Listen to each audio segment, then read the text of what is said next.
ఇక డీటెయిల్స్లోకి వెళ్తే సాగర్ నగరంలోనూ ఎన్నికల హీట్ సాగుతోంది. ఉమ్మడి జిల్లాలో 15 స్థానాల్లో అభ్యర్థులు తమదే విజయం అంటూ ధీమాతో ఉన్నారు. చాలా ప్రాంతాల్లో టఫ్ ఫైట్ ఉండే అవకాశాలు కనిపిస్తున్నాయని రాజకీయ విశ్లేషకులు అంచనా వేస్తున్నారు. జిల్లా పరిధిలో ఉన్న సమస్యాత్మక ప్రాంతాల్లో పూర్తిస్థాయి బందోబస్తును ఏర్పాటు చేశారు. ఎలాంటి అవాంఛనీయ ఘటనలు జరగకుండా ప్రత్యేక చర్యలు చేపట్టినట్లు అధికారులు చెబుతున్నారు.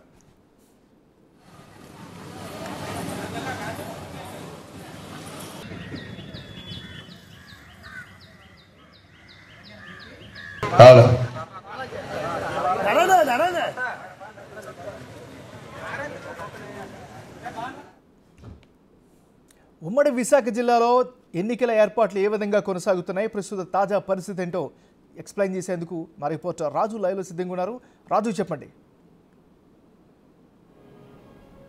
ఉమ్మడి విశాఖ జిల్లా వ్యాప్తంగా ఏర్పాట్లు అయితే అన్నీ పూర్తవుతున్నటువంటి పరిస్థితి కనిపిస్తుంది. ముఖ్యంగా విశాఖ జిల్లా, అదేవిధంగా అనకాపల్లి జిల్లా, మన్యం జిల్లా, ఈ 3 జిల్లాలకు సంబంధించి అన్ని ఏర్పాట్లని త్వరితగతిన పూర్తి చేస్తున్నటువంటి పరిస్థితి కనిపిస్తుంది. ఇప్పటికే అన్ని చోట్ల కూడా ఈవీఎంలన్నింటినీ కూడా సిద్ధం చేసి ఆ పోలింగ్ సిబ్బందికి ఇవ్వాల్సినటువంటి మొత్తం మెటీరియల్ని కూడా అందజేసినటువంటి పరిస్థితి ఉంది. దూర ప్రాంతాలకు వెళ్తున్నటువంటి వాళ్ళని ఆల్రెడీ 1 గంట నుంచే వాళ్ళ బస్సుల్లో ప్రయాణమైనటువంటి పరిస్థితి ఉంది. బస్సుల్లో ఇతర ప్రాంతాలకు వెళ్ళాలి. పోలింగ్ స్టేషన్కి చేరుకున్న తర్వాత ఖచ్చితంగా వాళ్ళు సాయంత్రం 5 నుంచి 6 గంటల లోపు పోలింగ్ స్టేషన్కి చేరుకోవాలి. చేరుకున్న తర్వాత నైటే వాళ్ళకి కావాల్సినవన్నిటిని సెట్ చేసుకుని పెట్టుకునేలాగా ఎన్నికల అధికారులు అయితే ఏర్పాటు చేసినటువంటి పరిస్థితి కనిపిస్తుంది. ఎన్నికల సిబ్బంది ఏ విధమైనటువంటి ఇబ్బందులు కలగకుండా ఇప్పటికే వాళ్ళకి కావాల్సినటువంటి అన్ని ఏర్పాట్లు చేశారు. దీనికి తోడు వర్షం వస్తే కనుక అటు పోలింగ్ స్టేషన్ల దగ్గరగా, అదేవిధంగా ప్రస్తుతము ఈ ఈవీఎంలు అందిస్తున్న ప్లేస్లో కూడా రెయిన్ టెంట్లను ఏర్పాటు చేసినటువంటి పరిస్థితి కనిపిస్తుంది. ప్రతి పోలింగ్ స్టేషన్ దగ్గర జిల్లా కలెక్టర్లు ప్రత్యేకించి అక్కడ వాటర్ ఫెసిలిటీ ఉండేలాగా ఏర్పాటు చేస్తున్నారు. ఎందుకంటే ఎండ తీవ్రత రేపు ఎక్కువగా ఉమ్మడి విశాఖ జిల్లా కాదు, అటు ఉత్తరాంధ్ర మొత్తం అంతా కూడా ఎండ తీవ్రత ఎక్కువగా ఉంటుందని వాతావరణ శాఖ సూచించినటువంటి పరిస్థితి ఉంది. 1-2 చోట్ల చెదురుమదురు వర్షాలు కురిసే అవకాశం అవుతుంది. కానీ ఎండ ఎక్కువగా ఉంటుంది కాబట్టి ప్రతి ఒక్కళ్ళు క్యాప్స్ కానీ లేదా గొడుగులు కానీ ధరించి పోలింగ్ స్టేషన్లకు రావాలి. అవకాశం ఉన్నంత వరకు మార్నింగ్ సెషన్లోనే ఎక్కువ మంది ఓటు వేయడానికి రావాలని అధికారులు సూచిస్తున్నటువంటి పరిస్థితి కనిపిస్తుంది.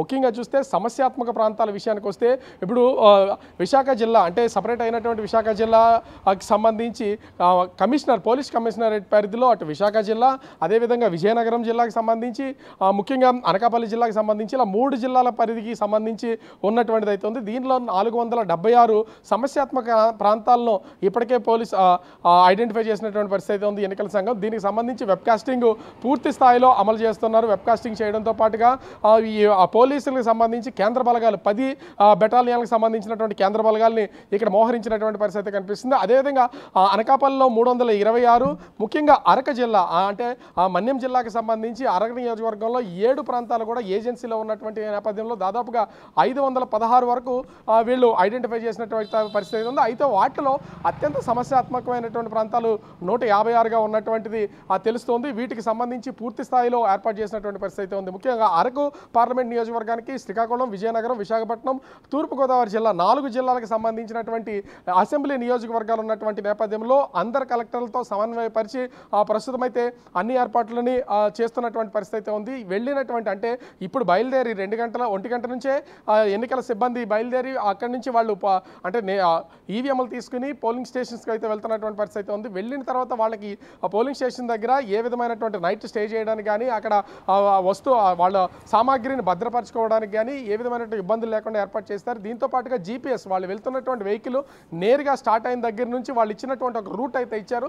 ఆ రూట్ ప్రకారమే పోలింగ్ స్టేషన్కి వెళ్ళాలి. అటు కాకుండా రూట్ ఎక్కడికి మారినా కూడా దీని మీద చర్యలు చేపట్టేలాగా జీపీఎస్ సిస్టమ్ను కూడా ఏర్పాటు చేసినటువంటి పరిస్థితి కనిపిస్తుంది. మొత్తంగా ఉమ్మడి జిల్లా వ్యాప్తంగా సమస్యాత్మక ప్రాంతాలన్నింటినీ కూడా సెట్ రైట్ చేసి దాదాపుగా 80 నుంచి 85% పోలింగ్ అయ్యేలాగా అన్ని ఏర్పాట్లు చేశామని అధికారులు చెప్తున్నటువంటి పరిస్థితి కనిపిస్తుంది. ఏమన్నారు?